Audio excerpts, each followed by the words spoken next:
This week on the Business and Marketing Scoop, I am talking with Kwayga co-founder Mike McGrath all about building Kwayga and about how they just received a €1 million funding round.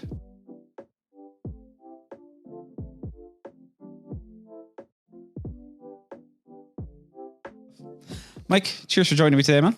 Delighted to be here. Thanks, Mark. So, Mike, recently your company that you're co-founder of, called Kwayga, was making the news for a fantastic reason. You just got a big funding announcement. Would you tell me a bit about Kwayga, what you do, and also a bit about that announcement? No, absolutely. We've had great news lately, closing out a seed round of €1 million investment. So, unreal. Delighted to have that third-party validation, delighted to have financial support, delighted to have that resource that we can put into the business plan. It's been a while in the making, to put it lightly, in terms of the background. But Kwayga, just to explain what we do first, and it is a supplier sourcing platform. It's actually the fastest supplier sourcing platform in Europe for grocery buyers. So we work primarily with supermarket buyers. So we work with most of the supermarket buyers in Ireland and entering into the UK now as well. And we help them to find new products and new suppliers.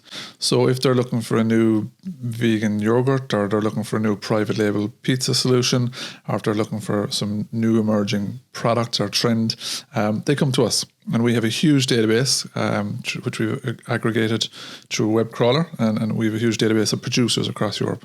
So it's almost 100,000 producers now. So that technology, it's a smart use of sourcing data. And my background, which we can talk about if you wish, is in sourcing and procurement. So it's great now to be able to apply smart technology and to create value for our supermarkets, and in turn, obviously, implement the business plan with this funding. Fantastic. Well, congratulations. Thank you. So you mentioned your own background. So I know it's obviously you've a massive background in the procurement side of things, but go way back to Mike, however many years ago as a young lad. How did you end up getting into this space? Like everyone in procurement, I didn't plan on it, because you can't really plan for a procurement career in Ireland. There's no procurement course after leaving cert. So it was exposure to procurement and exposure to supply chain when I worked internship roles, actually following or during and following university. So I did business studies in college in Limerick and did e-commerce in Galway afterwards. And through placements there, and subsequently working with HP as well, I worked in supply chain roles. I worked in supplier management roles for multinational businesses. And following that, then after doing some travel, I worked with GXP Systems, which was an Irish SME, a technology company. And that was prior to the last recession. But I noticed the difference around purchasing and sourcing. And when HP or Microsoft bought anything, it was difficult and cumbersome, and there was systems and processes. But the idea was that there was due diligence and there was cost control, and they were benchmarking and getting good price and value. And that's what the benefit of a large company can do. But for small companies, there wasn't the same resources or systems, and it was more nimble in terms of purchasing, which was fine during the Celtic Tiger, at the end of the Celtic Tiger. But then afterwards, when the recession hit and companies were looking for savings and looking for sourcing solutions and looking for purchasing help and advice, it didn't really exist. And that was how I started working for myself in procurement. And the first iteration of the first step into this area was a platform called supply.ie. And supply.ie was a simple quotation system. So if you're looking for office furniture, printing, stationery, equipment, even insurances, etc., just general overheads for a small business, typically the person buying it isn't doing it for the first time, mightn't be doing it for the first time, but they're not doing it regularly enough to know what is a good price in the market, how do we, or where should we get in value, and that's what supply.ie was. It was a tool to allow companies to benchmark. And is that still around today?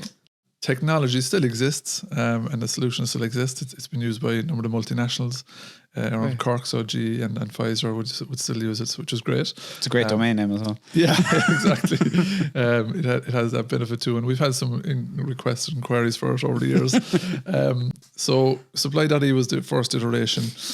Supply.ie was very early in terms of the technology, the smart technologies that exist now. So the likes of with machine learning, AI, blockchain, etc.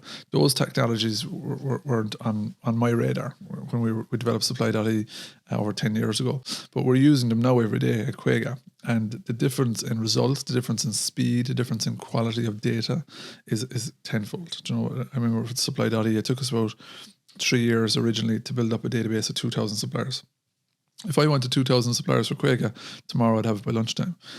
Just by the keywords and the crawler that we have, and just putting in the right direction. So it's amazing the difference in terms of how we can gather data, and then how we can process it and then make sure that our buyers are getting the correct data at the right time, and then we have all the due diligence done as well. So the technology has definitely moved on. So supply.e didn't have that technology, didn't raise funding it per se. It got some support from Enterprise Ireland, but ultimately the business model wasn't right, and it evolved. Supply.e, like I said, still exists, but the business evolved into Arvo, which is a procurement consultancy.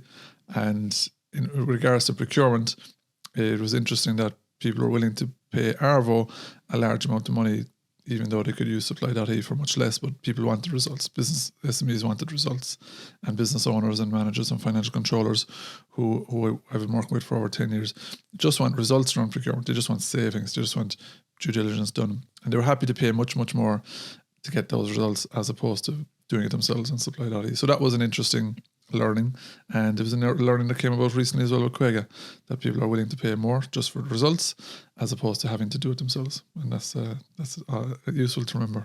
Absolutely, it's a good learning for us all. Exactly. You mentioned the due diligence side of things there. Yeah.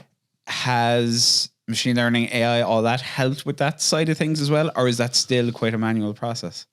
It's helping, absolutely. Yeah. It's helping. We collect about 12 different data points on every supplier, and we're like data points, contact details, phone number, email address, website, postal address, contact person, all that kind of information, statistical information, turnover, products, number of employees.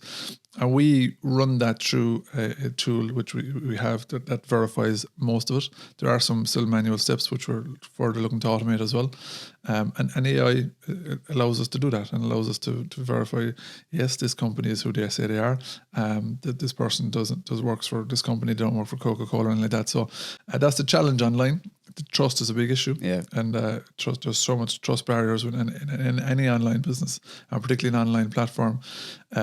So we spend a lot of time making sure everyone is who say they are. They have the capability, the capacity, and they're here to do business and represent positive, truthful actors. So if I'm a buyer basically in a supermarket chain, the way I would use Kwayga is I'm looking for a yogurt. I go onto the platform, search for the yogurt. I know that the suppliers I find there, first of all, you found the suppliers already, but then second of all, you know that they are who they say they are, basically. 100% they are who they say they are. And we also take a little bit further, and we get a little spec on the yogurt, type of yogurt, and to understand the ingredients, and then what desired shelf life they want, what protein, fat content, etc. Just to make sure the suppliers know exactly what they're engaging on, and making sure the buyers aren't speaking to a supplier that can't produce that yogurt or can't meet that expectation on shelf life, and also that they have the capacity. So at the moment in Ireland, there's very few yogurt producers looking for new customers. They're all at capacity. Wow. Yeah, all yogurt producers in Ireland at the moment. So that's a business to get into, is what you're saying. So yogurt is a business to get into. Very low margin, very expensive. If you win the Euro Millions, you have some chance of getting it going. But in terms of capacity, they're all at capacity. None of them are looking for large contracts at the moment. Yeah. They might take on something niche. So none of them could take on a large contract. So that's the other thing that we do. We're looking at the capacity of the suppliers, and we're working with them to find out if they have, within their forecast, can they take on a new contract. And there's no point in us introducing them to Sainsbury's if they can't supply and produce for them in the future. Very interesting. Mm-hmm. So obviously I can see, like, from your background, and I can see the problem you're solving, the challenges you had in solving that problem for the customer. Did Kwayga go through different iterations of the vision you had from when you started? Yeah, Yeah. it has, and it's only 3 years old. And we've had the first business plan has gone out the window. I think we're number 17 now at this stage. But it has changed, and we had a significant pivot as well last year around the pricing model and the business model that we've had. And going back to that point earlier, we went live with a platform model where buyers and suppliers would interact, and we developed Kwayga initially for SMEs that wouldn't have the purchasing team or the purchasing resources. In our mind, supermarkets were going to be our customers in 2 or 3 years' time when we built up this critical database of active producers buying ingredients and producers looking to sell to independents and wholesalers. But supermarkets came on board from day one because of Brexit, because of the issues they were having with products coming through and from the UK. So they came on board from day one, and that changed how we engaged on the platform and the features we had. Even though we were working with half the supermarkets in Ireland before that, they all said, yeah, this is great, but it needs to have blah, blah, blah, and loads more suppliers, and then we're on board. But they trialed it, they liked it, they got good results. And we changed there. We changed our focus to focus on supermarkets and large food service buyers like Aramark. We also changed we did that magic word pivot in terms of the business model and the pricing. So we had this low transaction fee for buyers and suppliers to the increase based on seats. But the issue with developing a platform, it needs significant sales and marketing on both sides. It needed quite a lot more investment in the automation of the platform and how things were working. So what we did is we actually worked with a number of larger buyers and did a lot more for them in terms of providing more managed service around what we offer.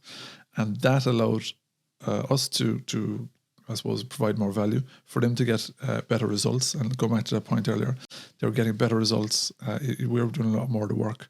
Now we're automating a lot of that steps that we're doing manually, and it's a better solution overall. So it's an enterprise solution for supermarkets. And depending on their role in the supermarket, their colleagues, their categories, their teams, how it's all broken down, we're replicating that through technology. And that didn't exist in the business model or designs and the whiteboard which we were working on during COVID. That's fantastic. So a lot, I suppose, in the last year has changed. So from talking to those customers, providing them a manual service as such, and then figuring out, okay, how can we add more automation to this? Exactly. And sell that as the service. Then. Exactly. And like what Reid Hoffman says it from LinkedIn from day one, what LinkedIn did a lot of manual things to make the platform scale. And that's what you do, unfortunately, with a platform business. You're doing manual activities that you wouldn't plan on doing. You wouldn't plan on resources. You wouldn't tell an investor or a customer that this is what's happening. But you are doing manual steps with the view to automating it. But you're learning. You're working close. We've weekly calls with every supermarket in Ireland. You know, it's a very enviable position to find out what's happening on supermarket shelves. And suppliers are starting to recognise that as well. I was going to say the data you must be collecting and the potential reports and stuff that you could generate for that would be very, very valuable to the industry, I would have thought. Yeah, in time, it's something to look at, the intelligence to see where the supply chain issues are, where see where the supply opportunities are, to see where there's a shortage, see where there's a lack of suppliers, possibly Borbia, Cantor, etc. might be interested in the future. But for now, we're just going to focus on flying through that engine of sourcing and see what comes out the other side. So the technology side of this is obviously very interesting. Mm-hmm. How, in terms of how you built out that technology, what did that process look like? Yeah, so we, like I said, with the whiteboards during COVID, that was one of the starting points for us. Is we had some time to get behind this and take a step back and see how how Arva was delivering service and how we could implement technology over that. So we designed a functional spec. We drafted on paper what we thought it would look like. We looked at a lot of role models in terms of globally what other platforms are doing, not just in sourcing, but also look at emerging technologies in gaming, like gaming in terms of engagement and captivating audiences and how they keep people in tune and communicating, etc. globally. We looked at a lot of different sectors and what works and what's best practice really in different areas. And we designed a platform based on that. And we got it on paper and we had screenshots, and we were lucky enough then we were introduced to a very good development team in Dublin from Minicorp who built the first MVP. So we resourced it ourselves. We built an MVP. We did design sprints with them, outlining what the entire platform would look like in terms of all the screenshots, signed off the designs, and then we built the technology behind it. So we outsourced that in initial development, MVP, got us to market. Then since then we've had internal resources supporting it. That MVP still exists. And now we're at a stage with the funding coming in.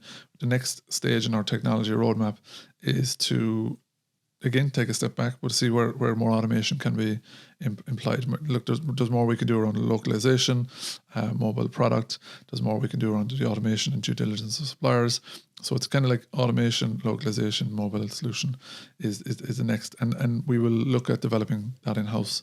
And that thankfully the funding will allow us to do that. So we're employing a head of engineering and who will bring in some new developers, and there's plenty of work there to continue to invest in technology and get better results for our customers. That's Fantastic. What it's all about.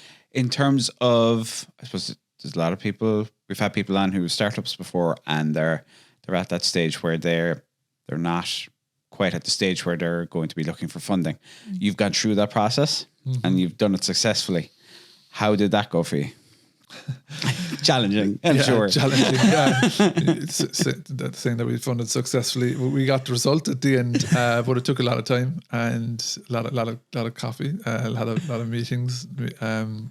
We were very lucky in that we have some very good angel investors who came on board through our network originally, and not necessarily experts in our field, but understand what we were doing. So that angel investment was great at different stages, and it was good to get outside opinion as well, people that we can actually start bouncing some ideas off as well. Because one thing about a startup is you have loads of opportunities, you have loads of directions you can go, you can see what's happening with your customers and your competitors, and you have different advisors and mentors, and everyone's giving you lots of opinions. But it's good to get the soundboard stuff off investors, and we do that. So the angel investors were experienced in business and technology. That angel funding was matched by Enterprise Ireland, so we became a HPSU, and HPSU is a great program. It is cumbersome, and there's no it won't be a surprise to anyone that there's a lot of paperwork involved, and there's significant legal fees that get built up over time. But it's a necessary evil in that regard. But Enterprise Ireland provided matched funding. Brilliant. And then in terms of even, I suppose, the funding with Redesdale in this year, that came through an Enterprise Ireland event. So being at the HPSU showcase, being at the right event, being introduced. Networking, basically. Networking, exactly. Networking, being introduced to a representative from VC and having a conversation with them and realizing actually there's an overlap here in our interests in terms of the space we're in, and where they are, and what we were looking for and where we're going. So that was the nature of it. So that's the thing about being on this journey and being networking and even doing the podcast here. You never know who will hear it. You never know who you meet at events. You never know in terms of sharing the story. So it's important to continue, as you would know from a marketing perspective, telling the story and being at events, introducing people. And that was kind of that was the short answer of how a long journey of our own funding came through.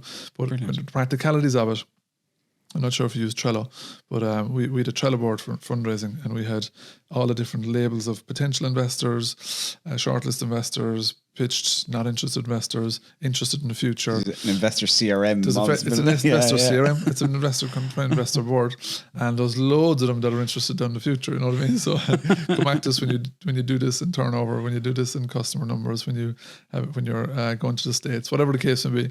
So it's all about having those conversations and finding out. And obviously, with experience in as well, if you're doing it again the second time around, you'd kind of short circuit a lot of that and give your startup listeners some advice.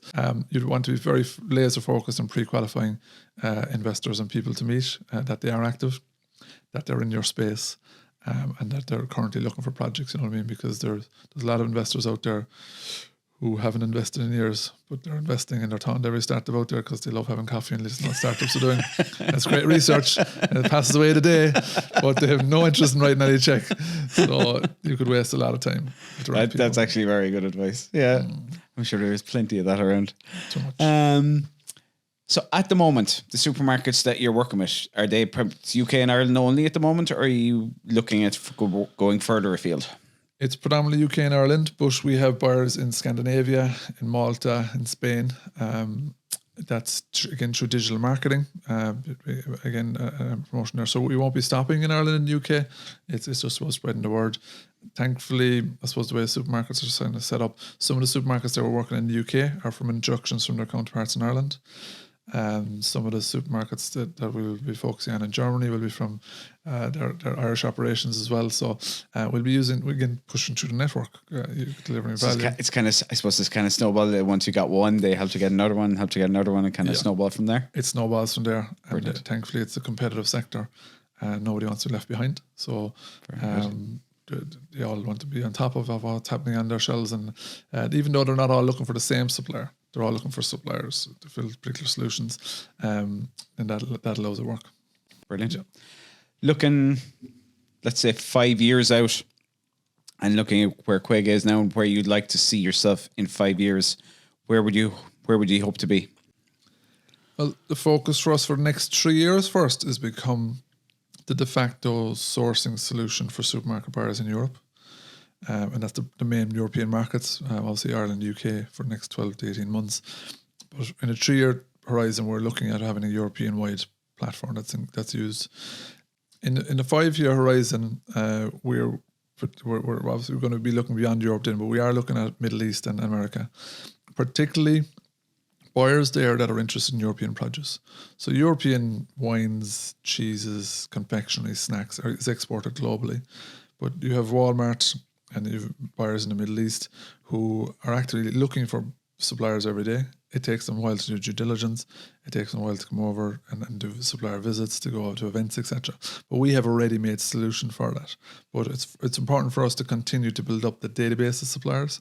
I mentioned it's about 100,000. It's actually 300,020, I think, is the optimum number for us to have a significant coverage across Europe. So when we have that built up and categorized and localized and validated and understand capacity and capability and understanding who's doing what in new product development, then we have a very strong proposition for American buyers in particular and Middle East too. Brilliant. And in terms of, so obviously that opens up massive markets for you. Is there any competition in that space? I'm sure there's similar companies doing similar things, but is technology wise, do you feel you're at a level now where you're a step ahead? Yeah, that's a good way of putting it. We there's two primary competitors. There's Range maybe in the States, which is now starting to operate in Europe as well, and there's Needle in France. Neither of them, I would say, neither of them are that sophisticated from technology in terms of using smart technology. I don't think they have the product roadmap, or I don't think that they actually understand buying enough to implement it either. They both come from a different perspective. They're both coming from a sales and marketing perspective, where they're investing a lot in the supply side. So they don't understand the supermarkets. In essence, okay. Yeah. I think they're selling something and that doesn't fit right well. They haven't innovated enough. Particularly one of them haven't innovated enough. They're both around a lot longer than us. They both have raised a lot more funding than us. But I think the value that we're bringing to the supermarkets is much better and much quicker, and we're focusing on the real problem, which is reducing that lead time.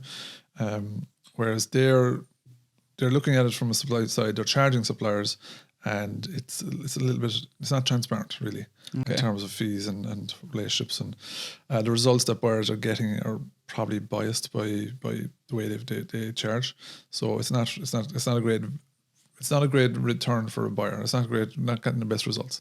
So I think we've stolen a march there, and we're definitely investing more in technology and the AI that we're using. Brilliant. In terms of that technology, it's moving at lightning speed at the moment. Where do you see the biggest opportunities for Kwayga in the next few years in terms of technology? We're going to continue automation, like I said, but an area which we haven't invested enough yet is around blockchain and around having certified, trusted data by a third party, and even having the idea around smart contracts, where you're introducing two parties that don't know each other, and there's a product being shipped and a financial payment being made afterwards. There is a good opportunity there for blockchain and to play a role, and particularly around smart contracts. So we'd have an understanding of it. We've done some whiteboarding on what that might look like. Our customers aren't ready for it yet. That's one thing. That's another point. But as that changes in the ecosystem and the world we operate as becomes more prevalent, people didn't know much about ChatGPT 12 months ago. Now everyone's dabbling in it. Yeah. So it when the time is right, I do think there is a clever solution to be made there around blockchain. I think that'll definitely help build further trust and further transparency, and it'll underwrite a lot of transactions that happen on Kwayga.com.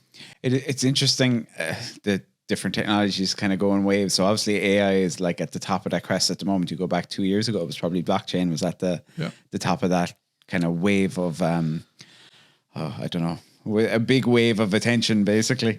But it's very often during those down waves that great products get developed in those technologies. And blockchain is an area that you don't hear people talking about an awful lot at the moment. It's all AI. Whereas there are a lot of practical applications to blockchain technology. And I think it's a really interesting one where you've got a supplier and you've got a buyer and they don't know each other. And this is a way for them to have a completely trustless way of doing a financial transaction with each other. It seems like procurement would be probably one of the best applications of blockchain technology, really, because there is that it's a transaction, but it's a transaction with someone you don't know and you've never contracted with before. Absolutely. And then, like those waves or hyper cycles or whatever they are, blockchain is uncool at the moment. Yeah. Probably because of a lot of the crypto. Yeah.